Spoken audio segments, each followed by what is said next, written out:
ಪ್ರತಿ ಕ್ಷಣ ಪ್ರತಿ ಕ್ಷಣ ಕಲಿತುಕೊಳ್ಳುತ್ತಾ ಇರೋದನ್ನ ಹೇಗೆ ಅನ್ನೋದನ್ನ ಕಲಿತಾ ಇದ್ದೀವಿ.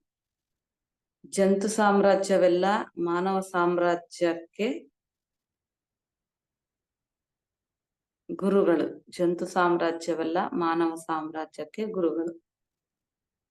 ಗುರುಗಳ ಹತ್ತಿರ ನಾವು ಎಷ್ಟೋ ಶ್ರದ್ಧೆಯಿಂದ ಕಲಿತುಕೊಳ್ಳಬೇಕು. ಮನುಷ್ಯ ಜಂತು ಪ್ರಪಂಚದಿಂದ ಕಲಿತುಕೊಳ್ಳ, ಏಕೆಂದರೆ ಜಂತುಗಳೆಲ್ಲ ಸಹ ವರ್ತಮಾನದಲ್ಲೇ ಜೀವಿಸುತ್ತವೆ. ಒಂದು ಪಕ್ಷಿ ಆಕಾಶದಲ್ಲಿ ಹಾಯಾಗಿ ಹೇಗೆ ಹಾರಬಲ್ಲದೆಂದು ನೋಡಿ ಕಲಿತುಕೊಳ್ಳಬೇಕು.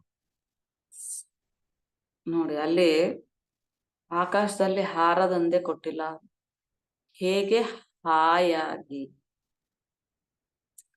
ಆ ರೀತಿ ಹಾಯಾಗಿದ್ರೇನೆ ಅಗ್ರ ಆಗ್ಬೇಕು ದೇಹ. ಎಲ್ಲರಿಗೂ ಆಗ್ಬೇಕಂದ್ರೆ ಆಗದಿಲ್ಲ. ರಾತ್ರಿ ಹೊತ್ತು ಕನಸಿನಲ್ಲಿ ಹೋಗ್ಬಿಡ್ತಾರೆ ಎಲ್ಲರೂ, ಆದ್ರೆ ಧ್ಯಾನದಲ್ಲಿ ಎಲ್ಲರೂ ಹೋಗ್ಬೇಕಂದ್ರೆ ಅವಾಗ ಹಾಯಾಗ್ಬೇಕು, ಹಗುರ ಆಗ್ಬೇಕು, ಅವಾಗೆ ಹೋಗೋದಕ್ಕೆ ಸಾಧ್ಯ. ದೇಹ ಭಾರ ಇದ್ದಾಗ ಹೋಗಕ್ಕ. ಒಂದು ನಾಯಿ ವಿಶ್ವಾಸದಿಂದ ಹೇಗೆ ಇರುತ್ತದೆಯೋ ಕಲಿತುಕೊಳ್ಳಿ. ಒಂದು ಇರುವೆ ಎಷ್ಟು ಕ್ರಮಶಿಕ್ಷಣದಿಂದ ಜೀವಿಸುತ್ತದೆ ಅಂತ ನೋಡಿ ಕಲಿತುಕೊಳ್ಳಬೇಕು. ಒಂದು ಚಿಕ್ಕ ಹಸು ಎಷ್ಟು ಹಾಯಾಗಿ ಆನಂದವಾಗಿ ಆಟ ಆಡ್ತಾ ಇರುತ್ತೆ. ಆ ಆಟ ಆಡೋದನ್ನ ನೋಡಿ ಕಲಿತುಕೊಳ್ಳಬೇಕು. ಯಾವುದೇ ಪ್ರಾಣಿಗಳು ಇರ್ಲಿ, ಮನುಷ್ಯರಿರ್ಲಿ, ಚಿಕ್ಕ ಮಕ್ಕಳನ್ನ ನೋಡಿದಾಗ ಎಷ್ಟು ಖುಷಿ ಆಗುತ್ತೆ. ಇಂತಹ ಸಂತೋಷ ಅಂದ್ರೆ ಚಿಕ್ಕ ಮಕ್ಕಳನ್ನ ಯಾರನ್ನ ನೋಡಿದ್ರು ಅಷ್ಟೇ, ಅಥವಾ ಚಿಕ್ಕ ಮಕ್ಕಳ ಮನಸ್ಸಿನ ತರಹ ಇದ್ದವರನ್ನ ನೋಡಿದ್ರು ನಮ್ಗೆ ಸಂತೋಷ. ಅವ್ರ ಆಟ ಆಡಿದ್ರೆ, ಅವ್ರ ಸುಮ್ಮನೆ ನಕ್ಕಿದ್ರೆ ಸಾಕು, ಆಯ್ತು. ಅವ್ರ ನೋಡಿದ್ರೆ ಸಾಕು, ಅಷ್ಟು ಖುಷಿ. ಅವ್ರು ಒಂದು ಸತಿ ಅಲಗಾಡಿದ್ರೆ ಸಾಕು, ಅವ್ರನ್ನ ನೋಡಿದ್ರೆ ಅಷ್ಟು ಖುಷಿ ಆಗ್ತಾ ಇರುತ್ತೆ. ಮಕ್ಕಳಂದ್ರೆ ಆ ರೀತಿ ಇರ್ತಾರೆ ನೋಡಿ. ಅದು ಹಂದಿಗಳಿರ್ತವೆ ಗುಂಪುನ್ಯಾಗ, ಅವು ಲೊಚ ಅನ್ಕೊಂತ ಆ ಕಡೆ ಹೋಗ್ತಾ ಇದ್ರೆ ಅವು ಎಷ್ಟು ಮುದ್ದ ಕಾಣಿಸ್ತಾ ಇರುತ್ತೆ. ಹಂದಿಗಳ ದಂಡಿದ್ದಂಗೆ ಬೇರೆ ಯಾವ ಇರ್ತಾವೋ ಇಲ್ವೋ, ಅಷ್ಟೊಂದು ಒಂದೇ ಸತಿ ಹೋಗ್ತಾ ಇರ್ತಾವ. ಅದನ್ನ ನೋಡಿ ಎಷ್ಟು ಕಲಿಬೋದಂತೆ, ನೋಡಿ ಎಷ್ಟು ಕಲಿಬೋದು ನಿಜವಾಗ್ಲು. ಅದು ಇದರಲ್ಲೇ ಇರುತ್ತೆ, ಚರಂಡಿಗಳಲ್ಲೇ ಇರುತ್ತೆ ಅವಾಗ. ಆದ್ರೆ ಅದೆಲ್ಲ ಮೆತ್ಕೊಂಡಿರುತ್ತೆ, ಅದರಲ್ಲೇ ಆಟ ಆಡ್ಕೊಳ್ಳುತ್ತೆ, ಅದರಲ್ಲೇ ಇರುತ್ತೆ. ಮತ್ತೆ ಅಲ್ಲಿಂದ ಹೊರಗೆ ಹೋಗ್ತಾ ಇರುತ್ತೆ. ಹೋದಾಗ ಅದ್ರ ಮೈಯೆಲ್ಲ ಅದಕ್ಕೆ ಹಂಗಿದ್ರು ಸಹಿತ ಅದು ಒಂದ್ ಸ್ವಲ್ಪನೂ ತನಗ ಅಂಟಿದೆ ಅನ್ನೋ ಫೀಲಿಂಗ್ ಕೂಡ ಅದಕ್ಕಿರೋದಿಲ್ಲ. ಅದ್ ತನ್ನ ಪಾಡಿಗೆ ತಾನು ಇರುತ್ತೆ. ಮನುಷ್ಯನ್ಗ ಒಂದ್ ಸ್ವಲ್ಪ ಅಂಟಲಿಲ್ಲ ಅಂದ್ರೆ ಅದನ್ನೇ ಅಂಟಿಸ್ಕೊಂತಾನ ಬುರ್ದೆ. ತನಗೆ ತಾನೇ ಅಂಟಿಸ್ಕೊಂಡು ಇನ್ನೊಬ್ಬರಿಗೆ ಅಂಟಿಸಿ ತಲೆ ಎಲ್ಲ ತುಂಬಿಕೊಂಡು ತಿರುಗಾಡ್ತಾನೆ ಇರ್ತಾನೆ. ಹಂದಿಗಳನ್ನ ನೋಡಿದ್ರೆ ಕಲಿಯಬೇಕಂತ ಅದ್ರಲ್ಲಿ ಇರೋ ಹಂಗೆ ಅದು ಇರೋದಿಲ್ಲ. ಎಷ್ಟು ಗ್ರೇಟ್ ಸಬ್ಜೆಕ್ಟ್ ನೋಡ್ರಿ, ಒಂದೊಂದರಿಂದ ಕಲಿಬೇಕಾಗಿರ್ತಕ್ಕಂಥ. ಒಂದು ಮರವನ್ನ ನೋಡಿ ಕೊಡುವ ಗುಣವನ್ನ ಕಲಿತುಕೊಳ್ಳಬೇಕು. ಹೀಗೆ ಈ ಸೃಷ್ಟಿಯಲ್ಲಿರುವ ಪ್ರತಿಯೊಂದು ಪ್ರಕೃತಿಗೆ ಅನುಗುಣವಾಗಿಯೇ ಇರುತ್ತಾ ಎಷ್ಟು ಹಾಯಾಗಿ ಜೀವಿಸುತ್ತಾವೆಯೋ ನೋಡಿ ಕಲಿತುಕೊಳ್ಳ. ಅದು ಯಾವಾಗ್ಲೂ ಕೊಡ್ತಾನೆ ಇರುತ್ತೆ ಮರ ಅನ್ನೋದು. ಅದು ಕೊಡೋದನ್ನೋದ್ರಲ್ಲೇ ಅಷ್ಟು ನಿಪುಣತೆ. ಎಲೆಗಳು, ಹೂವುಗಳು, ಕಾಯಿಗಳು, ಮರದ ದಿಂಡುಗಳು, ರೆಂಬೆ, ಕೊಂಬೆ, ಅದರ ಕಾಂಡ, ಬೇರು ಎಲ್ಲ ಏನೆಲ್ಲ ಕೊಡುತ್ತೆ, ಕೊಟ್ಟಿದ್ದಷ್ಟು ಅದ್ರ ಹೂವ, ಪ್ರತಿ ಒಂದೂನು ಮರದಿಂದ ಬಂದಿರೋ ಅಂಟು ಎಲ್ಲವನ್ನು ಅದು ಅಷ್ಟು ಸ್ವೀಕಾರದಿಂದ ಕೊಡ್ತಾ ಇರುತ್ತೆ ನಮ್ಗೆ. ತಗೊಳ್ಳಿ ತಗೊಳ್ಳಿ ಅನ್ನತ್ತೆ. ನಮ್ಗೆ ಎಷ್ಟು ಬೇಕೋ ಅಷ್ಟು ಅದನ್ನ ಯೂಸ್ ಮಾಡ್ಕೋಬೇಕಷ್ಟೆ ನೋಡಿ. ಅದರಿಂದ ಅದು ಹಾಯಾಗಿ ಕೊಡ್ತದ ಮತ್ತೆ. ಹಾಗೆಯೇ ತಾಯಿ ತಂದೆಯರು ಮಕ್ಕಳ ಹತ್ತಿರ ಕಲಿತುಕೊಳ್ಳಬೇಕು. ಮಕ್ಕಳು ಸ್ವಚ್ಛವಾಗಿ ಮುತ್ತಿನಂತೆ ಇರುತ್ತಾರೆ. ಅವರನ್ನು ಜಾಗರೂಕತೆಯಿಂದ ಪರಿಶೀಲಿಸಿದರೆ ಅವರ ಹತ್ತಿರದಿಂದ ನಾವು ಎಷ್ಟಾದರೂ ಕಲಿತುಕೊಳ್ಳ. ನಿಜ, ಮಕ್ಕಳಿಂದಾನೇ ನಾವು ಎಷ್ಟೊಂದು ಕಲಿಯೋದು. ನಾನು ಜಾಸ್ತಿ ಕಲ್ತಿದ್ದೀನಿ ಮಕ್ಕಳಿಂದ. ಕಲ್ತಿದ್ದೀನಷ್ಟೇ. ಅವ್ರಿಗೆ ನಾವು ಏನೋ ಕಲ್ಸಿ ಕೊಡ್ತಾ ಇದ್ದೀವಿ ಅಂತ ಅನ್ಕೊಂತಾ ಇರ್ತೀವಿ. ಕಲ್ಸಿ ಕೊಡ್ತೀವಿ ಕೂಡ, ಆದ್ರೆ ಅವರಿಂದನೇ ನಾವು ಜಾಸ್ತಿ ಕಲಿಯೋದಿರುತ್ತೆ. ಆದರೆ ದೊಡ್ಡವರು ಏನು ಕಲಿತುಕೊಳ್ಳದೆಯೇ ನೋಡಿ, ದೊಡ್ಡವರು ಏನು ಕಲಿತುಕೊಳ್ಳದೆಯೇ ನಮಗೆಲ್ಲ ಗೊತ್ತು ಅನ್ನುವ ಮೂರ್ಖತ್ವದಿಂದ ಮಕ್ಕಳ ಹತ್ತಿರದಿಂದ ಕಲಿತುಕೊಳ್ಳುವುದನ್ನ ಚಿಕ್ಕತನ ಅಂತ ಹೇಳಿ ಭಾವಿಸುತ್ತಾರೆ. ನಾನು ಹೇಳಿದ್ದೇ ಕೇಳಬೇಕು ಅನ್ನೋದೇ ಅದು ಎಷ್ಟು ಚಿಕ್ಕತನ ನೋಡ್ರಿ. ನಾನು ಆ ಹಳೇ ಪದ್ಧತಿ ಪಾಡುಗಳನ್ನೇ ಇಟ್ಕೊಂಡು ಹೊಸತನಕ್ಕೆ ಅವರು ದಾರಿ ಮಾಡಿಕೊಡೋದಿಲ್ಲ. ಅದೇ ಮೂರ್ಖತ್ವ ಅಂದ್ರೆ ಅದೇ. ಪುರುಷರು ಸ್ತ್ರೀಯರ ಹತ್ತಿರ ಎಷ್ಟಾದರೂ ಕಲಿತುಕೊಳ್ಳಬಹುದು. ಏಕೆಂದರೆ ಪುರುಷರಿಗಿಂತ ಸ್ತ್ರೀಯರು ತಿಳುವಳಿಕೆಯುಳ್ಳವರು. ಸ್ತ್ರೀಯರ ಹತ್ತಿರ ಅಣುಕುವ ಅಂದ್ರೆ ಸಹನೆ, ತಟ್ಟುಕೊಳ್ಳುವುದು ಅನ್ನೋದು ಗುಣ ಇರುತ್ತದೆ. ನಿಬದ್ಧತೆ ಇರುತ್ತದೆ, ಅಂಕಿತ ಭಾವನೆ ಇರುತ್ತದೆ, ಸ್ವಲ್ಪ ನೆಮ್ಮದಿ ಅನ್ನೋದು ಇರುತ್ತೆ, ಸಹನೆ ಇರುತ್ತದೆ ಮತ್ತು ಅವಧಿ ಇಲ್ಲದ ಪ್ರೇಮವಿರುತ್ತದೆ. ಅಂದರೆ ಸ್ತ್ರೀ ಜಾತಿ ಎಲ್ಲ ಕೂಡ ಪುರುಷ ಜಾತಿಗೆ ಗುರುಗಳು.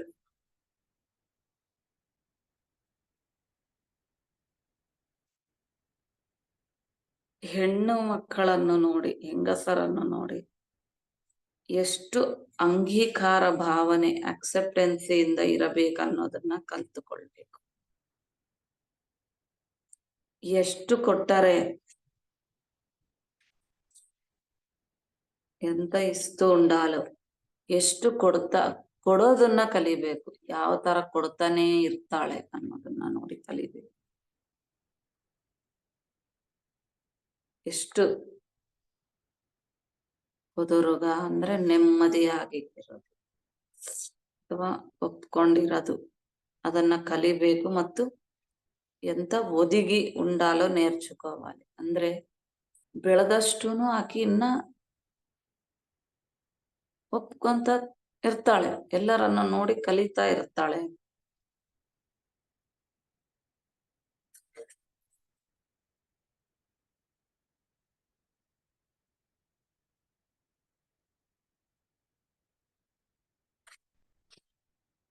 ಹಾಗೆಯೇ ಮಾಂಸ ತಿನ್ನುವವರೆಲ್ಲರೂ ಶಾಕಾಹಾರಿಗಳ ಹತ್ತಿರದಿಂದ ಕಲಿತುಕೊಳ್ಳಬೇಕು.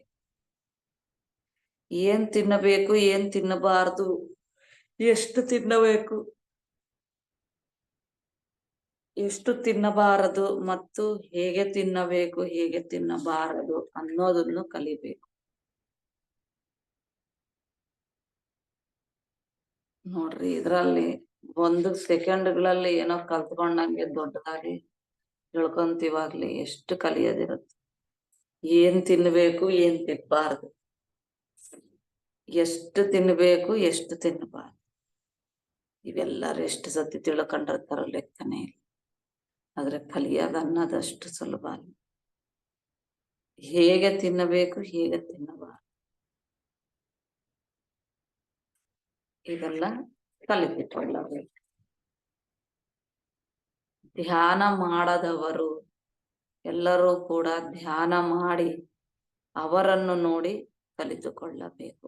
ಯಾರು ಧ್ಯಾನ ಮಾಡ್ತಾರೆ ಅವರನ್ನು ನೋಡಿ. ಧ್ಯಾನ ಮಾಡುವವರು ದಿನವೆಲ್ಲ ಆನಂದವೇ ಮತ್ತು ಧ್ಯಾನ ಮಾಡದವರು ದಿನವೆಲ್ಲ ದುಃಖವೇ. ಹಾಗೆಯೇ ಮಾತನಾಡುವವರೆಲ್ಲ ಕೂಡ ಮೌನವಾಗಿರುವವರನ್ನು ನೋಡಿ ಎಷ್ಟೆಷ್ಟೋ ಕಲಿತುಕೊಳ್ಳಬೇಕು. ರಾಬೋಯే ಕಾಲಂలో ಮುಂದೆ ಬರುವ ದಿನಗಳಲ್ಲಿ ಮಾತುಗಳೊಂದಿಗೆ ಕೆಲಸ ಇರುವುದಿಲ್ಲ. ಎಲ್ಲ ಮೌನವೇ, ಮೌನದಲ್ಲೇ ಇರುತ್ತದೆ ಅಥವಾ ಬಹಳ ಕಡಿಮೆ ಮಾತುಗಳಿಂದ ಇರುತ್ತದೆ. ಕೊನೆಗೆ ಪ್ರತಿಯೊಬ್ಬರೂ ಸಮಸ್ತ ಪ್ರಕೃತಿಯನ್ನ ನೋಡಿ ಕಲಿತುಕೊಳ್ಳಬೇಕು. ಭೂಮಿ, ನೀರು, ಅಗ್ನಿ, ವಾಯು ಮತ್ತು ಆಕಾಶ ಅನ್ನುವ ಪಂಚಭೂತಗಳನ್ನು ನೋಡಿ ಕಲಿತುಕೊಳ್ಳುವುದು ಹೇಗೆ ಅಂತ ಕಲಿತುಕೊಂತ ಜೀವನಗಳನ್ನು ಬೆಳೆಸಿಕೊಳ್ಳಬೇಕು. ಅಂದರೆ ಫಲಿಸಿಕೊಳ್ಳಬೇಕು. ಫಲಿತಾಂಶ,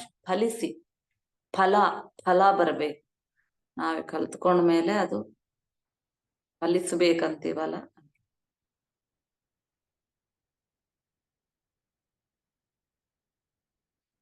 ಇಲ್ಲಿ ಪತ್ರಿಜಿ ಅವರು ಪಿರಮಿಡ್ ಮಾಸ್ಟರ್ಗಳಿಗೆ ಕೆಲವು ವ್ಯಕ್ತಿಗತ ಸೂತ್ರಗಳನ್ನ ಕೊಟ್ಟಿದ್ದಾರೆ.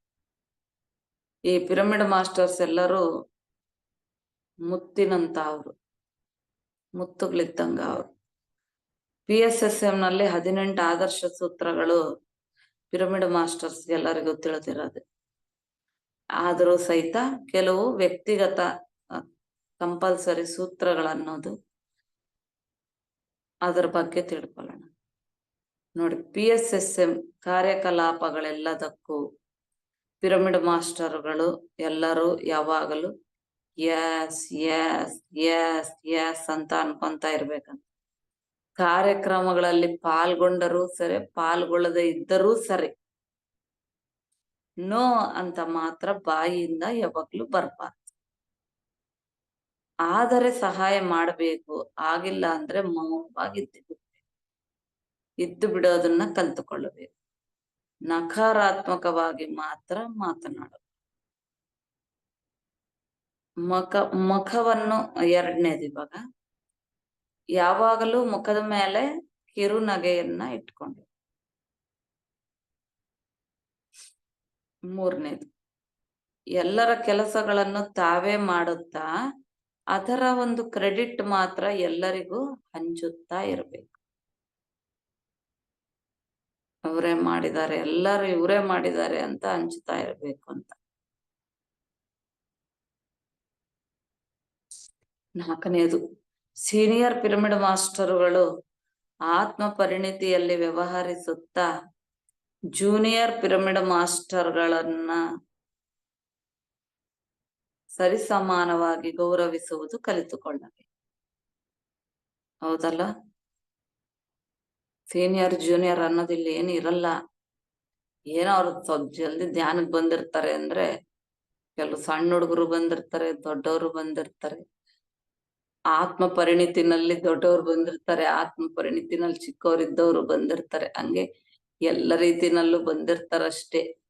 ಆವಾಗ ಹುಟ್ಟಿದವ್ರು ಆವಾಗ ಬರ್ತಾರೆ, ಇವಾಗ ಹುಟ್ಟಿದವ್ರು ಇವಾಗ ಬರ್ತಾರ. ದೊಡ್ಡವ್ರು ಹಾಕಂತ ಪ್ರತಿ ಕ್ಷಣ ಇಲ್ಲಿ ಸತ್ಯ ದರ್ಶನ ತೋರಿಸ್ತಾನೆ ಇರ್ತಾರೆ.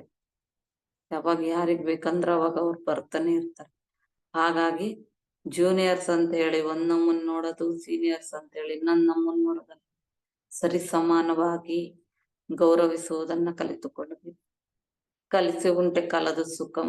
ಎಲ್ಲರೂ ಸೇರಿ ಒಗ್ಗಟ್ಟಿನಲ್ಲಿದ್ದಾಗ ಅಲ್ಲಿ ಸುಖ ಅನ್ನೋದು ಚದರದಿಲ್ಲ ಅನ್ನೋದನ್ನ ಸದಾ ನೆನಪಿನಲ್ಲಿಟ್ಟುಕೊಳ್ಳಬೇಕು. ಅಂದ್ರೆ ಜೊತೆಗೂಡಿ ಕೆಲಸ ಮಾಡ್ಬೇಕಂತ ಹೇಳ್ತಾರೆ. 5ನೇದದು. 6ನೇದು, ಯಾವಾಗಲೂ ಪರಿಸರವನ್ನ ಶುಚಿಯಾಗಿಟ್ಟುಕೊಳ್ಳಬೇಕು. 7ನೇದು, ಶೌಚ ಸಂತೋಷ ಅಂದ್ರೆ ಶುಚಿ ಸಂತೋಷ ಸ್ವಾಧ್ಯಾಯಗಳನ್ನು ತಪ್ಪದೆ ದೈನಂದಿನ ನಿಯಮಗಳಾಗಿ ಪಾಲಿಸಬೇಕು. 8ನೇದು, ಭೌತಿಕ ಅವಸರಗಳಾದ ನಿದ್ರೆ ಭೋಜನಾದಿಗಳನ್ನ ಕ್ರಮವಾಗಿ ಕಡಿಮೆ ಮಾಡಿಕೊಂತ ಬರಬೇಕು. ಮಾಡಿಕೊಳ್ಳುತ್ತ ನಿದ್ರೆ, ಭೌತಿಕ ಅವಸರಗಳು, ಭೋಜನಾದಿಗಳು ಎಲ್ಲವನ್ನು ಕ್ರಮೇಣ ಕಡಿಮೆ ಮಾಡಿಕೊಳ್ತಾ ಬರ್ಬೇಕಂತ. 9ನೇದು, ಯಾವ ಚಿಕ್ಕ ಕೆಲಸವಾದರೂ ಸರಿ ಸದಾ ಸಂಸಿದ್ಧರಾಗಿ ಇರಬೇಕು. ರಾತ್ರಿ ಅನ್ನೋದಲ್ಲದೆ ಹಗಲನ್ನೋದಲ್ಲದೆ 24/7 ಕಷ್ಟಪಡುವುದನ್ನ ಕಲಿತುಕೊಳ್ಳಬೇಕು.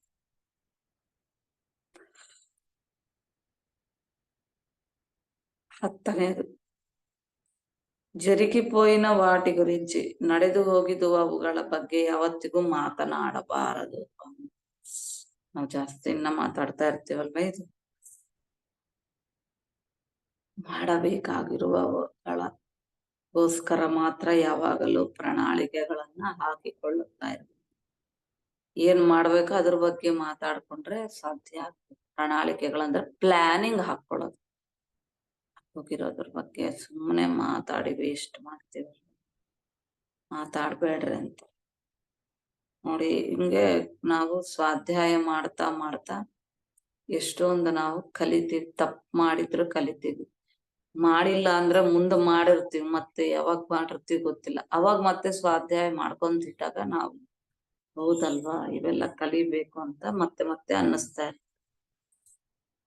11ನೇದು, ಧ್ಯಾನ ಜ್ಞಾನ ಅನ್ನುವುದು ಎಷ್ಟು ಮುಖ್ಯವೋ ಆಟಗಳು ಪಾಠಗಳು ಅನ್ನೋದು ಅಷ್ಟು. ಹೌದಲ್ಲ, ಬರೀ ಧ್ಯಾನ ಒಂದೇ ಮಾಡಿಸ್ತೀವಂದ್ರೆ ಕಲೆಗಳು ಕಲಿಬೇಕು, ಕೆಲಸಗಳು ಕಲಿಸ್ಬೇಕು, ಹಾಡು ಕಲಿಬೇಕು. ಶರೀರಕ್ಕೆ ವ್ಯಾಯಾಮ ಅಷ್ಟು ಇಂಪಾರ್ಟೆಂಟು, ಶರೀರದ ಕೆಲಸ ಎಷ್ಟು ಇಂಪಾರ್ಟೆಂಟ್, ಮನಸ್ಸಿನ ಕಳೆಗಳು ಎಷ್ಟು ಇಂಪಾರ್ಟೆಂಟು, ಕಲೆಗಳು ಓದುಗಳು ಎಷ್ಟು ಇಂಪಾರ್ಟೆಂಟು. ಹೌದಲ್ವೇ, ಕೆಲಸಗಳಷ್ಟೇ ಇಂಪಾರ್ಟೆಂಟು, ಧ್ಯಾನನೂ ಅಷ್ಟೇ. 5 ಫಿಂಗರ್ ಕಾನ್ಸೆಪ್ಟ್ ಇದೆಲ್ಲ. ತಮಗೆ ಹಾನಿ ಮಾಡುವವರ ಬಗ್ಗೆ ಯಾವಾಗಲೂ ಒಳ್ಳೆಯದನ್ನೇ ಆಲೋಚಿಸುವುದನ್ನು ಕಲಿತುಕೊಳ್ಳಬೇಕು. ಕಲಿತುಕೊಳ್ಳೋದನ್ನೋದು ಹೆಂಗಿಟ್ಟಾರೆ, ತಮ್ಮ ಬಗ್ಗೆ ತಾವು ವಿಶೇಷ ಅಭಿನಂದನೆಯೊಂದಿಗೆ, ವಿಶೇಷ ಸೆಲ್ಫ್ ಅಪ್ರಿಸಿಯೇಷನ್ ನೊಂದಿಗೆ ಕೂಡಿರಬೇಕು. ನೋಡಿ, ನಮಗೆ ಯಾರೋ ಹೊಗಳಬೇಕು ಅಂತ ಏನಿಲ್ಲ, ನಮಗೆ ನಾವೇ ಹೊಗಳ್ಕೊಂತೀವಿ, ನಮಗ್ ನಾವೇ ತಿಳ್ಕೊಂತೀವಿ ಎಲ್ಲ. ಶಬಾಷ್ ಶಬಾಷ್ ಅಂತ ಅನ್ಕೊಂಡು ನಮಗ್ ನಾವೇ ಅನ್ಕೊಂಡಾಗ ನಮ್ಗೆ ಯಾರೋ ಹೊಗಳ್ಬೇಕು ಅಂತ ಇಲ್ಲಿ ಇರೋದಿಲ್ಲ.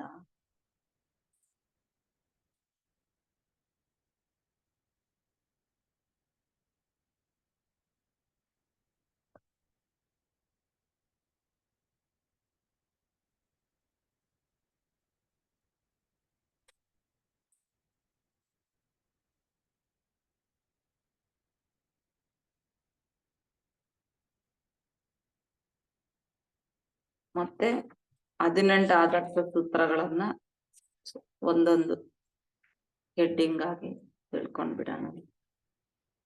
18 ಆದರ್ಶ ಸೂತ್ರಗಳು. ಸರಿಯಾದ ಧ್ಯಾನ ಮಾಡುದು, ಎಲ್ಲರಿಂದಲೂ ಸರಿಯಾದ ಧ್ಯಾನವನ್ನೇ ಮಾಡಿ. ಎಷ್ಟೋ 108 ಇದಾವೆ ಅಂತಾರೆ, ಆದ್ರೆ ಸರಿಯಾಗಿರೋದನ್ನೋದು ಆನಪಾನಸತಿ, ಅಂದ್ರೆ ಉಸಿರಿನ ಮೇಲೆ ಗಮನ. ಆ ಉಸಿರಿನ ಮೇಲೆ ಗಮನ ಇಟ್ಟಾಗ ನಮ್ಗೆ ಆಲೋಚನಾ ರಹಿತ ಸ್ಥಿತಿ ಬರುತ್ತೆ. ಆಲೋಚನಾ ರಹಿತ ಸ್ಥಿತಿನಲ್ಲಿ ವಿಶ್ವ ಪ್ರಾಣ ಶಕ್ತಿಯನ್ನ ನಾವು ಚೆನ್ನಾಗಿ ಗ್ರಹಿಸಬಹುದು. ಸತ್ಯ ಅನ್ನೋದು ಅವಗತವಾಗಿದ ತಕ್ಷಣ ಸಮಸ್ತ ಲೋಕಗಳಲ್ಲಿರುವ ವಿಜಯ ಈ ರಹಸ್ಯವನ್ನು ನಮಗೆ ಸಾರುತ್ತದೆ. ಹೌದಲ್ಲ, ಸಾರ್ಬೇಕಂತ ಅನ್ಸುತ್ತೆ ನಮಗೆ. ನಾವ್ ಯಾವಾಗ ಸತ್ಯ ತಿಳ್ಕೊಂಡ್ರೆ ಇದನ್ನೇ ನಾವ್ ಹೇಳ್ಬೇಕು ಅಂತ ಅನ್ಸುತ್ತೆ. ಅದೇ ಧ್ಯಾನ ಪ್ರಚಾರ ಅನ್ನೋ ಹೆಸರಿನಿಂದ ಪ್ರತಿಯೊಬ್ಬ ಪಿರಮಿಡ್ ಮಾಸ್ಟರ್ ಮಾಡುವ ಕೆಲಸ. ಸರಿಯಾದ 2ನೇದು, ಸರಿಯಾದ ಆಧ್ಯಾತ್ಮಿಕ ಪುಸ್ತಕಗಳನ್ನು ಓದುವುದು, ಎಲ್ಲರ ಕೈಯಿಂದಲೂ ಅದನ್ನೇ ಓದಿಸುವುದು. ಹೌದಲ್ವಾ, ಆನಿ ಬೆಸೆಂಟು, ಲೆಡ್ ಬೀಟರು, ಸ್ವಾಮಿ ರಾಮ, ಯೋಗಾನಂದ ಪರಮಹಂಸ, ಲಿಂಡಾ ಗುಡ್ಮ್ಯಾನು, ದೀಪಕ್ ಚೋಪ್ರಾ, ಜೇನ್ ರಾಬರ್ಟ್ಸು, ರಿಚಾರ್ಡ್ ಬಾಕು, ಕಾರ್ಲೋಸ್ ಕಾಸ್ಟನೆಡಾ, ರೂತ್ ಮಾಂಟಗೊಮೆರಿ, ಲೋಪ್ಸಾಂಗ್ ರಾಂಪ, ಟೋರ್ಕೊಮ್ ಸರಾಡಾರಿಯನ್ ಇವರೆಲ್ಲರ ಪುಸ್ತಕಗಳನ್ನ ಓದ್ರಿ ಅಂತ ನಾವು ತಿಳಿಸೋದು. ಸ್ವತಃ ಸ್ವಾಧ್ಯಾಯ ಅಭ್ಯಾಸ ಮಾಡ್ತಾ ಇದ್ರೆ, ಎಲ್ಲರ ಕೈಯಿಂದ ಮಾಡಿಸ್ತಾ ಇದ್ರೆ, ಓಲ್ಡ್ ಏಜ್ ಮಾಸ್ಟರ್ಸ್ ಅನ್ನ ಸ್ವಲ್ಪ ಬಿಟ್ಟು ನ್ಯೂ ಏಜ್ ಮಾಸ್ಟರ್ಸ್ ಅನ್ನ ಹತ್ತಿರದಿಂದ ಶಾಸ್ತ್ರೀಯ ಜ್ಞಾನಪರವಾದ ಪುಸ್ತಕಗಳನ್ನು ಕೊಂತ ఎక్కువಗ ಹೆಚ್ಚಾಗಿ ಓದಬೇಕು ಮತ್ತು ಓದಿಸ್ಬೇಕು ಅನ್ನೋದು ನಮ್ಗೆ ಗೊತ್ತಾಗ್ತದೆ. ನೋಡಿ, ಧ್ಯಾನಾನುಭವಗಳನ್ನ ಪರಸ್ಪರ ಹಂಚಿಕೊಳ್ಳುವುದು, ಸಜ್ಜನ ಸಾಂಗತ್ಯ ವಿಧಿಯಾಗಿ ಮಾಡುವುದು. ಸಜ್ಜನ ಸಾಂಗತ್ಯ ಅಂದ್ರೆ ಸತ್ಯ ತಿಳ್ಕೊಂಡವ್ರ ಮಾಸ್ಟರ್ಗಳೊಂದಿಗೆ ಸಾಂಗತ್ಯ ಮಾಡೋದು.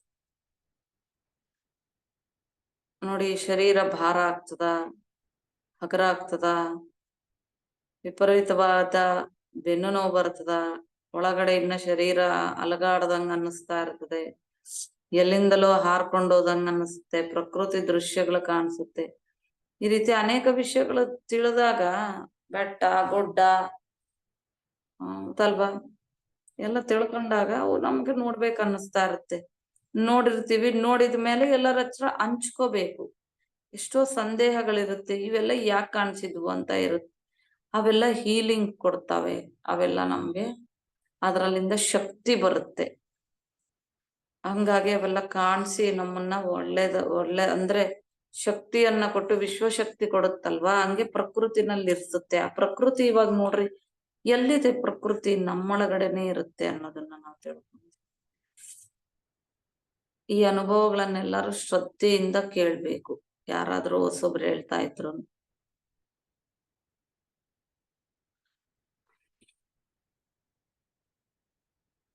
ನೋಡಿ, ಎಷ್ಟೋ ಜನ ಧ್ಯಾನ ಮಾಡಿ ಆರೋಗ್ಯ ಪಡ್ಕೊಂತಾರೆ. ಕೆಟ್ಟ ಅಭ್ಯಾಸದಿಂದ ಒಳ್ಳೆ ಅಭ್ಯಾಸಗಳಿಗೆ ಬಂದೇ ಬಿಡ್ತಾರೆ. ಕೆಲವರು ಎಲ್ಲ ಬಂದ್ಬಿಡ್ತಾರೆ, ಕೆಲವರು ಎಷ್ಟು ವರ್ಷ ಮಾಡಿದ್ರು ಬರಲ್ಲ.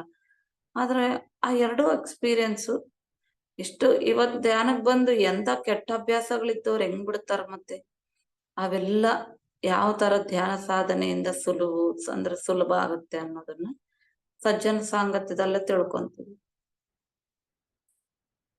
ನೋಡಿ, ಸರಿಯಾದ ಧ್ಯಾನ ಯಾವುದು ಅನ್ನೋದು ಕೂಡ ಸಜ್ಜನ ಸಾಂಗತ್ಯದಲ್ಲೇ ತಿಳ್ಕೊಂತೀವಿ ಅಲ್ವೇ. ಮತ್ತೆ 4ನೇದು, ಆದಷ್ಟು ಹಾಯಾಗಿ ಮೌನವಾಗಿ ಅಭ್ಯಾಸ ಮಾಡೋದು, ಮೌನವಾಗಿರೋದು, ಪ್ರಜಲ್ಪ ರಾಹಿತ್ಯ ಅನ್ನೋದನ್ನ ಅಭ್ಯಸಿಸುವುದು. ನೋಡಿ, 4 ಗಂಟೆ 5 ಗಂಟೆ 10 ಗಂಟೆ ಕಾಲ ಮೌನವಾಗಿರೋದು, 24 ತಾಸು ಅಂತ ಕಲಿಯೋದು. ನಮ್ಗೆ ಎಷ್ಟು ಬೇಕು ಅಷ್ಟು ಕಲಿಬಹುದು. ಪ್ರಜಲ್ಪ ಅಂದರೆ ಕೆಲಸಕ್ಕೆ ಬಾರದ ಮಾತುಗಳನ್ನು ಮಾತನಾಡುವುದು, ಉಬುಸುಪೋಕ ಕಬುರ್ಲು, ಹರಟೆ ಹೊಡೆಯುವುದು ಅನ್ನೋದು ಸಮಯವನ್ನ ವೃಥ ಮಾಡುತ್ತದೆ. ಹರಟೆ ಹೊಡಿತಾ ಇದ್ರೆ ಕ್ಯಾನ್ಸರ್ ಆಫ್ ದ ಸೋಲ್ ಅಂತಾರೆ, ಆತ್ಮಕ್ಕೆ ಕ್ಯಾನ್ಸರ್ ಇದ್ದಂಗ. ಆತರ ಪ್ರಜಲ್ಪ ರಾಹಿತ್ಯ ಅಂದ್ರೆ ಆ ಮಾತಾಡದೆ ಹರಟೆ ಹೊಡಿಲಾರ್ದಂಗಿರೋದು. ಇದನ್ನ ಅಭ್ಯಾಸ ಮಾಡ್ಕೊಂಡ್ರೆ ಮಾಸ್ಟರರಿಗೆ ಬಹಳ ಬಹಳ ಪ್ರಧಾನವಾದ ವಿಷಯ. 5ನೇದು, ಪೌರ್ಣಮಿ ಧ್ಯಾನ, ಅಮಾವಾಸ್ಯೆ ಧ್ಯಾನಗಳಲ್ಲಿ ವಿಶೇಷವಾಗಿ ಧ್ಯಾನ ಮಾಡೋದು. ಪೌರ್ಣಮಿ ಅಮಾವಾಸ್ಯೆಗಳ ಟೈಮಲ್ಲಿ ಖಗೋಳ ವಿಚಿತ್ರವಾಗಿ ನಡೀತಾ ಇರುತ್ತೆ.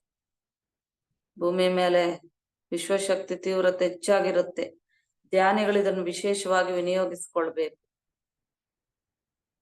3ರಷ್ಟು ಹೆಚ್ಚು ಶಕ್ತಿ ಬರುತ್ತೆ ಅವಾಗ ನಮ್ಗೆ.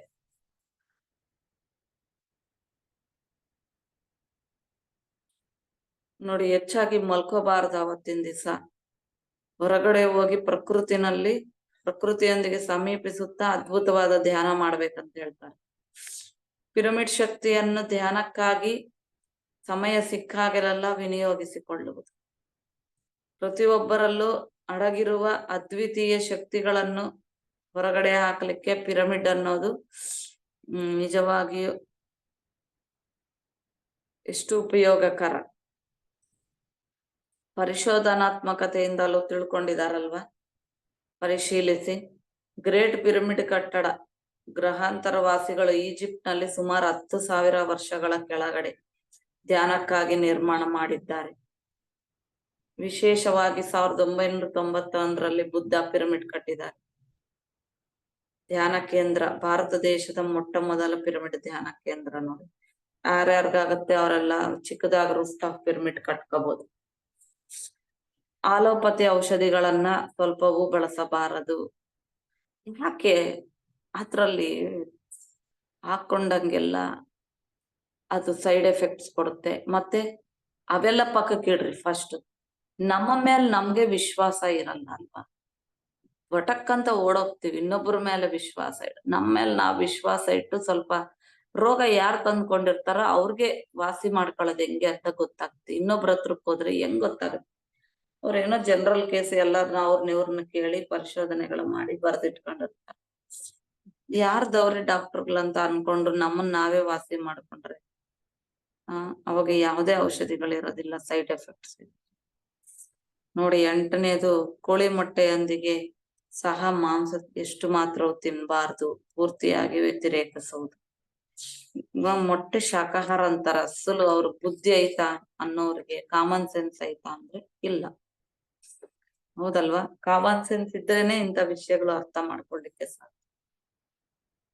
ಮೊಟ್ಟೆಯಿಂದ ಮರಿ ಬರುತ್ತೆ. ಭ್ರೂಣ ಹತ್ಯೆ ಮಹಾಪಾತಕ, ಭ್ರೂಣ ಹತ್ಯೆ ಮಹಾಪಾತಕ ಅಂತ ಹೇಳ್ತಾ ಇರ್ತಾರೆ. ಮತ್ತೆ ಅದನ್ನ ಸಾಯಿಸೋದು ಅನ್ನೋದು ಹೆಂಗಿರುತ್ತೆ ನೋಡಿ. ಪಕ್ಷಿ ಸಾಮ್ರಾಜ್ಯ, ಮತ್ಸ್ಯ ಸಾಮ್ರಾಜ್ಯ, ಜಂತು ಸಾಮ್ರಾಜ್ಯ ಭಕ್ಷಿಸುವುದು ಯಾವತ್ತಿಗೂ ಸರಿಯಾದ ಪ್ರಾಪಂಚಿಕತೆ ಅನಿಸ್ಕೊಳ್ಳೋದಿಲ್ಲ.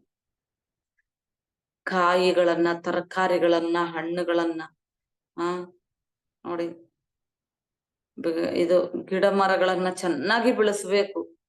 ಬೆಳೆಸ್ತಾ ಶಾಕಾಹಾರವನ್ನೇ ಭುಜಿಸ್ಬೇಕು. ಇಷ್ಟೆಲ್ಲ ಕೊಟ್ಟಿದಾರ ನೋಡಿ, ಬೆಳೆಸ್ಕೊಂಡು ತಿನ್ರಿ, ಜಾಗ ಎಷ್ಟಿದೆ.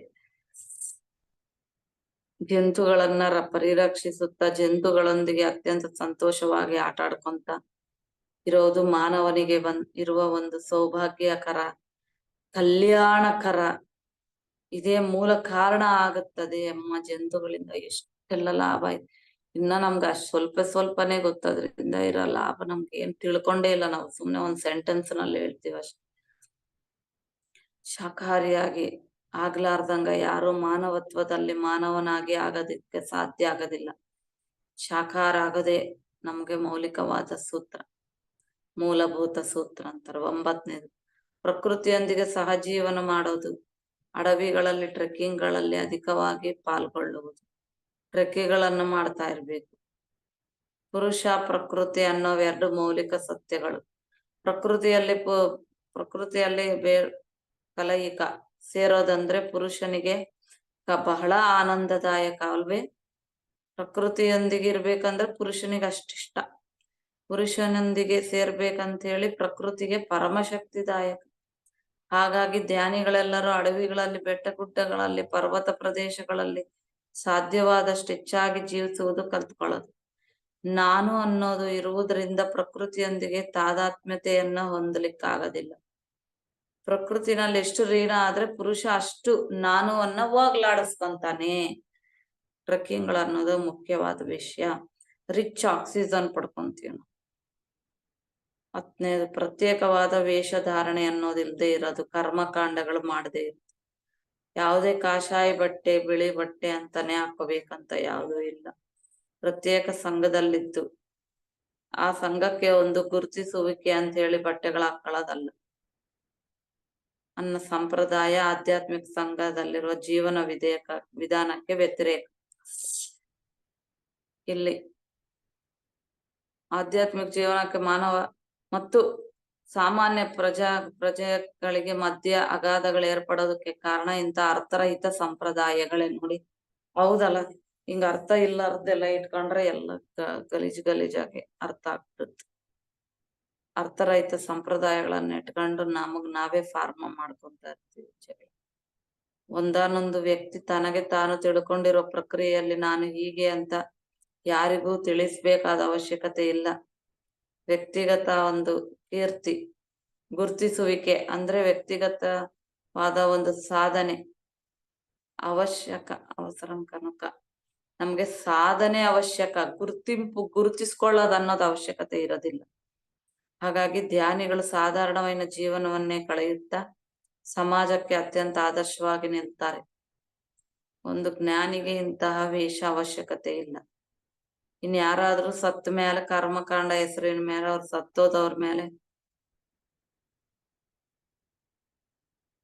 ಅಲ್ಲೇನೋ ಅವ್ರು ಅಶಾಂತಿಯಾಗಿದಾರ ಅಂತ ಹೇಳ್ಬಿಟ್ಟು ಇಲ್ಲಿ ಏನೋ ಮಾಡ್ಬಿಡ್ತಾ ಇರ್ತಾರೆ. ಅವರು ಅಶಾಂತಿಯಾಗಿದ್ರೆ ಅಥವಾ ಅವ್ರು ಶಾಂತಿಯಾಗಿದ್ರೆ ಅಲ್ಲಿ ನಮ್ಗೆ ಹೆಂಗ್ ಗೊತ್ತಾಗುತ್ತೆ? ಒಂದು ವೇಳೆ ಅವ್ರ ಅಶಾಂತಿಯಾಗಿದ್ರು ಸರಿ, ಇಲ್ಲಿ ಮಾಡಿದ್ದವರ ಚಂದದ ಕನಕ ಇಲ್ಲಿ ಏನ್ ಮಾಡಿದ್ರು ಅದು ಸಾಧ್ಯ ಆಗೋದಿಲ್ಲ. ಈ ಕರ್ಮಕಾಂಡವೆಲ್ಲ 100ಕ್ಕೆ 100 ಪಾಲು ಫಕ್ತು ವ್ಯಾಪಾರ ಸರಿಯಲ್ಲದ್ದು. ಇವೆಲ್ಲ ಗ್ಯಾರಂಟಿ ವ್ಯಾಪಾರಕ್ಕೆ ಸಂಬಂಧಪಟ್ಟಿರೋದು, ಫೇಕು ಅಂತ ಹೇಳ್ಬಿಟ್ಟು ತಿಳಿದುಕೊಳ್ಬೇಕು. ಇದಕ್ಕೆ ಪಿರಮಿಡ್ ಸ್ಪಿರಿಚುವಲ್ ಸೊಸೈಟಿ ಅವರು ಅವತರಣ ನಡೆದಿದೆ. ಧ್ಯಾನಕಾಂಡ ಆಗ್ಬೇಕು. ಧ್ಯಾನಿಗಳೇ ಧ್ಯಾನವನ್ನೇ ಮಾಡ್ಬೇಕು ಯಾವಾಗ ನೋಡಿ. ಚಿಕ್ಕ ವಯಸ್ಸಿನಿಂದಲೇ ಪ್ರತಿಯೊಬ್ಬರು ಧ್ಯಾನ ಶಿಕ್ಷಣ ಕೊಡ್ಬೇಕು. ಚಿಕ್ಕ ಮಕ್ಕಳೆಲ್ಲರೂ ಧ್ಯಾನ ಮಾಡ್ಬೇಕೀಗ. ವಿಶ್ವ ಧ್ಯಾನ ದಿನಾಚರಣೆ ಅಂತ ನಿನ್ನೆ ಬಂದಿದೆಯಂತೆ. ಅವೆಲ್ಲ ಗ್ರೂಪ್ಗಳಲ್ಲಿ ಬಂದ್ಬಿಟ್ಟು 21ನೇ ತಾರೀಕು ಡಿಸೆಂಬರ್ 21 ನೋಡಿ. ಪತ್ರಿಜಿ ಅವರು ಎಷ್ಟೋ ವರ್ಷಗಳಿಂದ 10 ವರ್ಷದಿಂದ 11 ದಿನಗಳು ಧ್ಯಾನ ಮಾಗ್ನ ಅಂತ ಹೇಳ್ಬಿಟ್ಟು ಇಟ್ಬಿಟ್ಟು 21ನೇ ತಾರೀಕೆ ಪ್ರಾರಂಭ ಮಾಡ್ತಾ ಇರೋ ಧ್ಯಾನ ಚಕ್ರ. ಅವ್ರೆಷ್ಟು ಮುಂದಿನ ಆಲೋಚನೆಗಳು ಇಟ್ಕೊಂಡು ಈ ತರ ಎಲ್ಲ ಮಾಡಿರ್ತಾರೆ. ವಿಶ್ವ ಧ್ಯಾನ ದಿನಾಚರಣೆ ಪತ್ರಿಜಿ ಅವ್ರು ಹುಟ್ಟು ಹಬ್ಬದ ದಿವಸ ಅಂತ ಹೇಳಿ ಕೊಟ್ಟಿದ್ರು. ಈಗ 21ನೇ ತಾರೀಕು ಅಂತ ಹೇಳಿ ಡಿಸೆಂಬರ್ 21 ಅಂತ ಹೇಳಿ ನಿರ್ಣಯನೇ ಬಂದ್ಬಿಡ್ತು. ಚಿಕ್ಕಂದಿನಿಂದಲೂ ಎಲ್ಲರಿಗೂ ಈ ಧ್ಯಾನ ಅಭ್ಯಾಸ, ಮೌನ ಅಭ್ಯಾಸ, ಸ್ವಾಧ್ಯಾಯ ಅಭ್ಯಾಸ, ಸಜ್ಜನ ಸಾಂಗತ್ಯ ಅಭ್ಯಾಸ ಈ ಎಲ್ಲ ಮಾಡಿಸ್ಬೇಕು. ತಾಯಿ ಅಂಜನಾದೇವಿ ತನ್ನ ತನಯನಾದ ಆಂಜನೇಯ ಸ್ವಾಮಿ ಚಿಕ್ಕ ಮಗು 2 ವರ್ಷ ಇದ್ದಾಗಿಂದಾನೆ ಧ್ಯಾನ ಶಿಕ್ಷಣ ಪ್ರಾರಂಭ ಮಾಡ್ತಾಳೆ. ಹಂಗೆ ಮಕ್ಕಳಿಗೆ ಸ್ಪಿರಿಚುವಲ್ ಸೈನ್ಸ್ ಕಂಪಲ್ಸರಿ ವಿಷಯವಾಗಿಡ್ಬೇಕು ಅಂತ ಹೇಳ್ಬಿಟ್ಟು ಹೇಳ್ತಾ ಇದ್ದಾರೆ. ಶಿಷ್ಯರಿಕ ಅಂದ್ರೆ ಶಿಷ್ಯತ್ವ ಅನ್ನೋದಿಲ್ದೆ ಎಲ್ಲರೂ ಮಾಸ್ಟರ್ಗಳಾಗಿ ವಿರಾಜಿಲ್ಬೇಕಂದ್ರೆ ಹಂಗೆ ಬೆಳಿತಾ ಇರ್ಬೇಕು. ಮಾಸ್ಟರ್ಗಳಾಗಿ ಜೀವಿಸ್ಬೇಕಿಲ್ಲಿ. ಇಲ್ಲಿ ಗುರು ಶಿಷ್ಯರ ಸಂಬಂಧ ಇರೋದಿಲ್ಲ. ಇಲ್ಲಿ ಪಕ್ಷಪಾತಗಳಂದ್ರೆ ಈರ್ಷ್ಯಾ ದ್ವೇಷಗಳು, ಪಾರ್ಶಿಯಾಲಿಟಿ ಅಂತವ್ ಯಾವ ಇರೋದಿಲ್ಲ. ಮಾಸ್ಟರ್ ಸಂಬಂಧಗಳಲ್ಲಿ ಕೊಡೋದು ತಗೊಳ್ಳೋದಷ್ಟೇ ಮೈತ್ರಿ ಭಾವನೆ ಅನ್ನೋದು. ಸಮೈಕ್ಯತೆಯಿಂದ ಸಮತೋಲನೆಯಿಂದ ಇರ್ತವೆ. 13ನೇದು ಧ್ಯಾನ ಶಿಕ್ಷಣ ಕಾರ್ಯಕ್ರಮಗಳಲ್ಲಿ ಯಾವಾಗ್ಲೂ ಶುಲ್ಕ ಅನ್ನೋದಿರೋದಿಲ್ಲ, ಉಚಿತವಾಗಿ ಕೊಡದೆ. ಅವ್ರು ಕಟ್ಟಿಗೆ ಹೊಡಿತಾ ಇದ್ರು ಅವ್ರು ಧ್ಯಾನ ಕಲಿಸ್ಬೇಕು. ಕೂಲಿಗಳು ಮಾಡ್ತಾ ಇದ್ರು ಧ್ಯಾನ ಕಲಿಸ್ಬೇಕು. ಉದ್ಯೋಗ ಮಾಡ್ತಾ ಇದ್ರು ಧ್ಯಾನ ಕಲಿಸ್ಬೇಕು. ಮಹಿಳೆಯರಿಗೂ ಧ್ಯಾನ ಕಲಿಸ್ಬೇಕು. ಅಂದ್ರೆ ಮನೆಯಲ್ಲಿದ್ದವ್ರಿಗೂ. ಹಣ ಮಾತ್ರ ಒಂದೇ ಕಾರಣಕ್ಕೋಸ್ಕರ ಕೂಡ ತಗೋಬಾರ್ದು. ಯಾವುದೇ ಒಂದು ಕಾರಣಕ್ಕೂ ಕಾರ್ಯಕ್ರಮಗಳು ಮಾಡ್ತಾ ಇದೀವಿ ಕೊಡ್ರಿ ಅಂತ ಕೇಳ್ಬೇಕಷ್ಟೇ.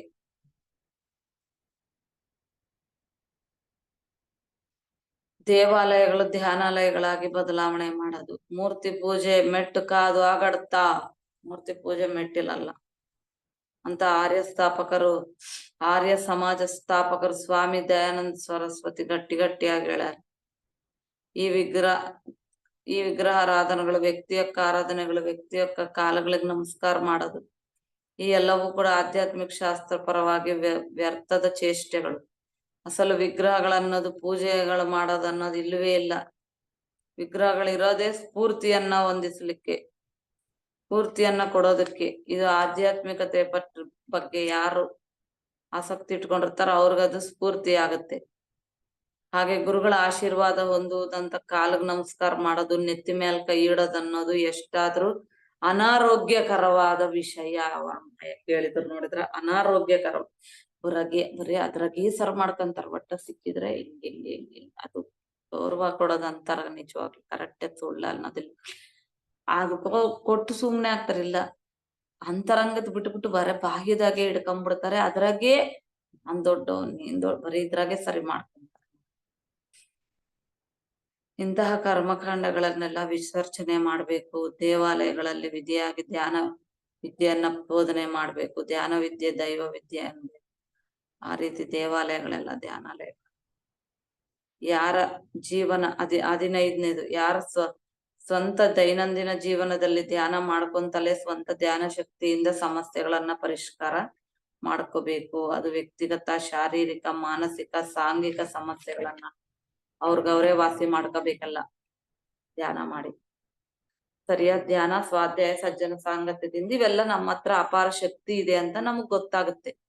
ಅವಾಗ ನಮ್ಮನ್ನ ನಾವೇ ಪರಿಷ್ಕಾರವನ್ನ ಮಾಡ್ಕೋಬೇಕು, ಸಕಲ ಸಮಸ್ಯೆಗಳು ಇಂದಲೂ ದೂರ ಆಗ್ತೀವಿ. ಯಾರೋ ಮೇಲಿನ ಲೋಕದವ್ರೆಲ್ಲ ಬಂದ್ಬಿಟ್ಟು ನಮ್ಮ ಸಮಸ್ಯೆಗಳು ನಮ್ಗೆ ದೂರ ಮಾಡೋದಿಲ್ಲ ಅಂತ ಹೇಳ್ತಾರೆ ಗೀತಾಚಾರ್ಯರು. ಉದ್ಧರೇದಾತ್ಮನಾತ್ಮಾನಾಂ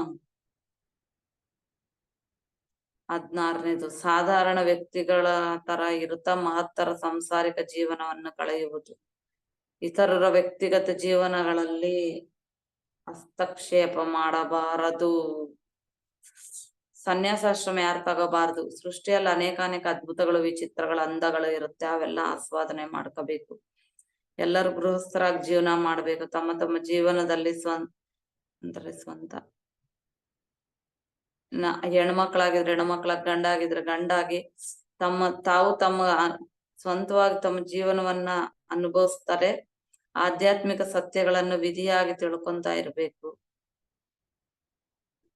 ಕಾಮಿ ಆದವನು ಮೋಕ್ಷಗಾಮಿ ಆಗ್ಲಿಕ್ಕೆ ಆಗುತ್ತದೆಯೇ? ಆಗೋದಿಲ್ಲ ಅಲ್ವೇ? ಹಂಗಾಗಿ ಸಂಸಾರದಲ್ಲಿ ನಿರ್ವಾಣ. ಇನ್ನೊಬ್ಬರ ಜೀವನದಲ್ಲಿ ಮೂಗು ತೋರಿಸ್ತಾ, ತಲೆ ಹಾಕ್ತಾ, ಬಗ್ಗೆ ನೋಡ್ತಾ, ವ್ಯವಹಾರಗಳ ಬಗ್ಗೆ ತೀರ್ಪನ್ನ ಕೊಡೋದನ್ನೋದು ಆಧ್ಯಾತ್ಮಿಕ ಸಭ್ಯತೆ ಅನಿಸ್ಕೊಳ್ಳೋದಿಲ್ಲ. ನೋಡಿ, ಇವೆಲ್ಲ ಅವಲಕ್ಷಣಗಳಿಂದ ಪ್ರಜೆಗಳನ್ನ ಜಾಗೃತ ಮಾಡ್ಕೊಂತ ಪ್ರಾಂತೀಯದ ಸಭ್ಯ ಸಮಾಜ ಸ್ಥಾಪನೆಗೆ ಪ್ರತಿಯೊಬ್ಬರು ಪಿರಮಿಡ್ ಮಾಸ್ಟರ್ಸ್ ಕಂಕಣ ಕಟ್ಕೋಬೇಕು. 17 ಪ್ರತಿ ಪಟ್ಟಣದಲ್ಲೂ ಹಳ್ಳಿಗಳಲ್ಲೂ ಪಿರಮಿಡ್ ಧ್ಯಾನ ಕೇಂದ್ರಗಳನ್ನು ಸ್ಥಾಪಿಸಿ.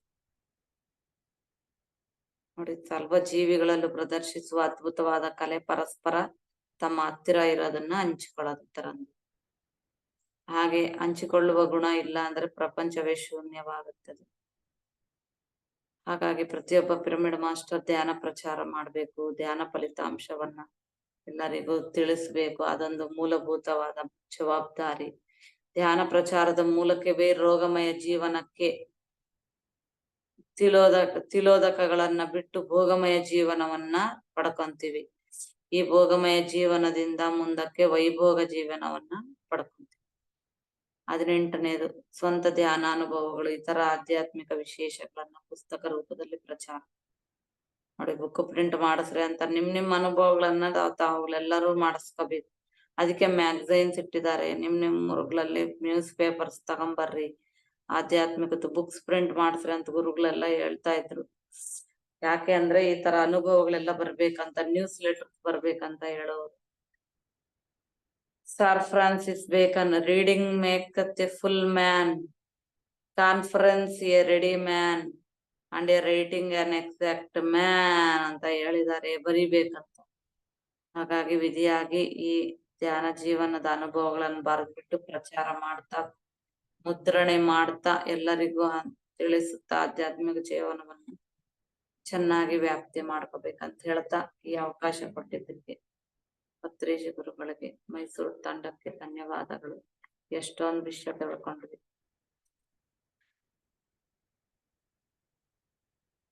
Okay master.